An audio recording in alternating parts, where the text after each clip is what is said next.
तरफ से एक बड़ा बयान सामने आया है और रूसी हमले और इस बातचीत के बीच में एक और अहम खबर आई है जो इस माहौल को लेकर निर्णायक हो सकती है। खबर यह है कि एक बार फिर पश्चिमी देशों से जेलेंस्की की तरफ से मदद मांगी गई है। यानी जेलेंस्की का जो रवैया है वो लगातार वही है जो पहले दिन से आपको नजर आ रहा है। जेलेंस्की की तरफ से यह स्टेटमेंट दिया गया कि रूस के खिलाफ अभी और ज्यादा सख्त कदम उठाए जाने की जरूरत है।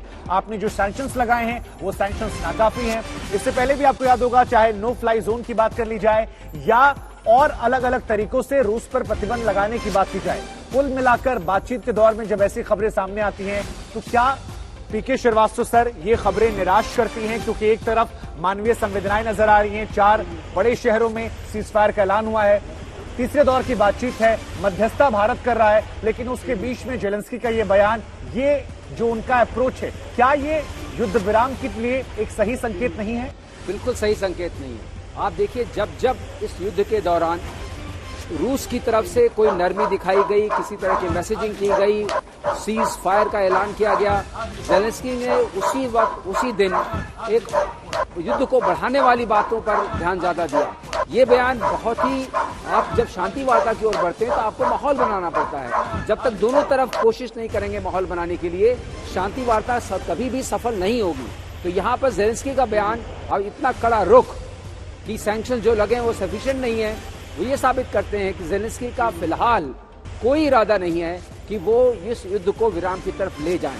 ये अपने आप में बहुत चिंता का विषय है और जेलेंस्की पर जो भी प्रभाव देश डाल सकते हैं उनका ये फर्ज बनता है, क्योंकि महाशक्तियों के पास महाजिम्मेदारियां भी होती हैं कि जेलेंस्की को टेबल पर ऐसा मुद्दा लेके जाने की बात करें। अगर वो लड़ाई की बात करते हैं तो लड़ाई बढ़ती रहेगी। ये जरूरी है कि जेलेंस्की के ऊपर अब प्रभाव डाला जाए। नहीं तो विशंबर दयाल सर, क्या ये जो अड़ियल रवैया है ये दुनिया के लिए भारी पड़ सकता है? क्योंकि भारत समझाने की कोशिश कर रहा है।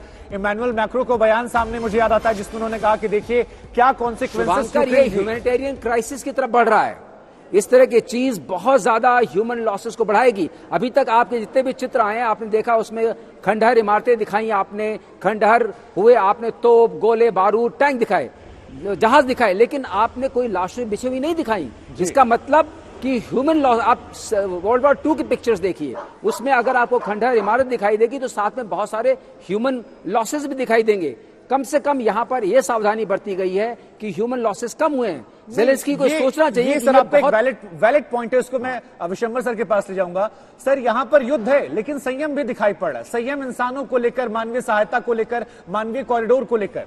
क्या वो जेलेंस्की में आपको नजर नहीं आ रहा? कम से कम ये बयान आज के दिन नहीं देने चाहिए थे। देखिए, जेलेंस्की को ये बयान बिल्कुल नहीं देने चाहिए थे। ये एक चीज दर्शाता है कि जेलेंस्की अभी भी नाटो और वेस्ट के इशारों पर या उनसे मदद की जो गुहार कर रहे हैं उनकी मदद पर अपने पूरी की पूरी प्लानिंग आधारित कर रहे हैं। और दूसरी बात मैं कहना चाहूंगा कि देखिए, ये जो ह्यूमन लॉसेज है इसको रशियन फोर्सेस बिल्कुल संयम दिखा रही हैं। अब थोड़ी सी पिक्चर क्लियर होती जा रही है जब थोड़ी थोड़ी समाचार आ रहे हैं। अब तक कहीं से भी दुनिया में इतने 12 दिन के युद्ध, कोई ऐसा युद्ध नहीं है जिसमें दुनिया ये ना बता पाए कि रशियन फोर्सेस कौन सी फोर्सेस हैं, कौन से डिविजन्स हैं, कौन सी कोर है, कौन सी ब्रिगेड है, कहां से जा रही है, क्या इतनी इंफॉर्मेशन अवेलेबल है दुनिया में, लेकिन किसी को नहीं। कौन सी यूक्रेनियन फोर्सेस, कहां मुकाबला हो रहा है? कहीं दोनों फोर्सेस की बहुत बड़ी टकराव जिसमें ह्यूमन लॉसेज हो वो नहीं दिख रही। कहीं ना कहीं एक बहुत समझदारी से रशिया आगे भी बढ़ रहा है, शहरों को घेर भी रहा है।